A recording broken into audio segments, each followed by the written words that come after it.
Salut à tous. Dans cette présentation, je vais vous montrer le rôle des équipements d'interconnexion des réseaux chacun à part. C'est-à-dire, on va voir l'équipement, son principe de fonctionnement, la couche dans laquelle il exerce et ainsi de suite.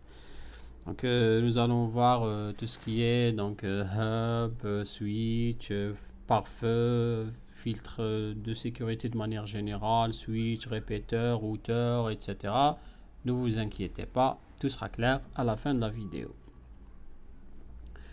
Voilà, bien sûr, à la fin, on va faire une petite simulation pour vous montrer le rôle de chaque équipement. Nous allons aborder un certain nombre de notions telles que domaine de diffusion, domaine de collision et ainsi de suite.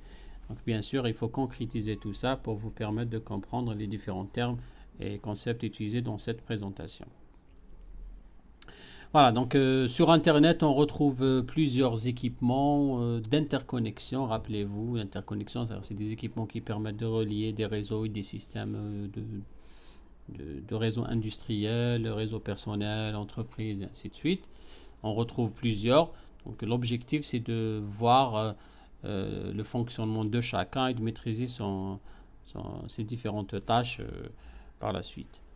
Aujourd'hui, Internet est interconnecté par différents équipements, que ce soit pour trouver des chemins ou pour des objectifs de sécurité et ainsi de suite, à travers ce qu'on appelle des data centers dans lesquels vous avez plusieurs serveurs, plusieurs switches, routeurs, répéteurs, points d'accès, etc.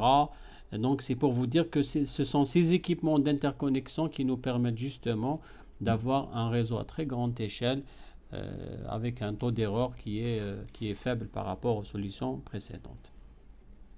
Mais avant de commencer à développer ces équipements d'interconnexion, je vais vous donner quelques définitions qu'on retrouve dans le domaine de la télécommunication de manière générale. On va voir ce que c'est qu'une communication, une transmission série parallèle, full duplex, half duplex, simplex, ce que c'est qu'une communication asynchrone, synchrone, ce qu'un transceiver et un modem et ainsi de suite. Et puis après, nous allons aborder le fonctionnement des équipements d'interconnexion des réseaux. Pour une communication série ou parallèle, donc série, ça veut dire que vous avez sur un support de transmission, vous avez les bits qui se suivent un derrière un, qu'on utilise généralement dans les longues distances. D'accord ? Alors qu'au parallèle, les bits sont envoyés en même temps, selon donc, la taille du paquet. Une communication série, on la retrouve dans tout ce qui est câble USB par exemple, câble data de votre téléphone, de votre appareil photo et ainsi de suite. Alors qu'une communication parallèle, on la retrouve dans les petites distances, telles qu'un bus de données ou un bus de contrôle dans un micro-ordinateur à l'intérieur. Donc la communication entre le microprocesseur et la RAM par exemple se fait par l'envoi de données se fait sur un bus, c'est-à-dire sur un support parallèle qu'on appelle un bus de données. Il y a un bus d'adresse aussi pour sélectionner l'emplacement et ainsi de suite. Donc si on veut faire une comparaison entre les deux systèmes de transmission, donc en série vous avez une seule ligne alors qu'en parallèle vous en avez plusieurs. On utilise une communication, une transmission série quand on fait une communication à longue distance, alors qu'en parallèle c'est dans les petites distances telles qu'à l'intérieur d'un ordinateur ou voire un peu moins. Dans les anciennes imprimantes par exemple c'était une communication en parallèle. Il n'y a pas trop de bruit ni d'erreur dans une transmission série, alors qu'en parallèle si, parce que les données s'envoient en même temps. Donc si jamais un bit arrive avant l'autre, donc il y a un problème de synchronisation, etc. La transmission elle est moins rapide quand elle est en série qu'en parallèle, évidemment, parce que en parallèle on envoie plusieurs informations en même temps, mais il y a toujours ce problème de synchronisation. Donc série c'est plus mince, c'est plus lent, économique, alors qu'en parallèle c'est plus large. Et puis dans une communication série, c'est fiable et c'est direct, alors qu'en parallèle, c'est peu fiable et compliqué. Donc il peut y avoir des problèmes toujours de synchronisation quand on envoie des données en parallèle. Concernant les communications simplex, half ou full duplex, donc nous avons dans une communication simplex l'émetteur qui est toujours émetteur, le récepteur qui est toujours récepteur. Par exemple, vous avez la communication entre un ordinateur et une imprimante, entre un ordinateur et un écran, la radio, lecture de livres, etc. Toujours l'information, elle est unidirectionnelle, c'est-à-dire elle est envoyée dans un seul sens. C'est ce qu'on appelle une communication simplex. Nous avons aussi le half duplex, dans lequel soit vous êtes émetteur à un instant donné, soit vous êtes récepteur. Là, sur le schéma, vous voyez Donc, le paquet en vert, il est envoyé, ensuite rouge, ensuite vert. On ne peut pas avoir les deux en même temps. C'est-à-dire c'est que le support de communication, il est partagé. C'est l'exemple d'une communication Wi-Fi, bus, rappelez-vous, ou d'une communication en talkie-walkie. C'est dans lequel vous avez une personne qui parle et d'autres qui doivent écouter.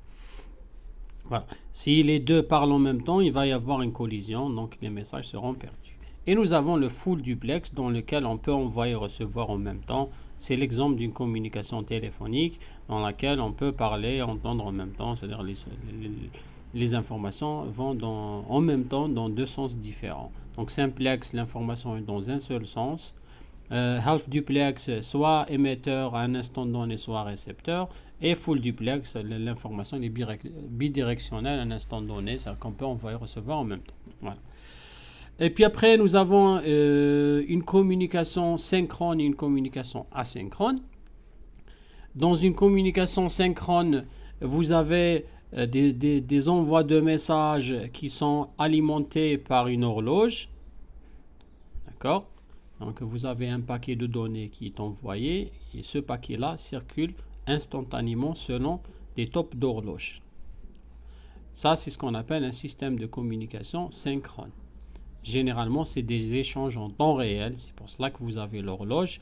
Donc des exemples de communication pareille, c'est dans une communication réelle, directe, live, c'est dans une discussion instantanée. Alors que le asynchrone, c'est un système de transmission en mode différé, c'est-à-dire pas en direct mais en différé.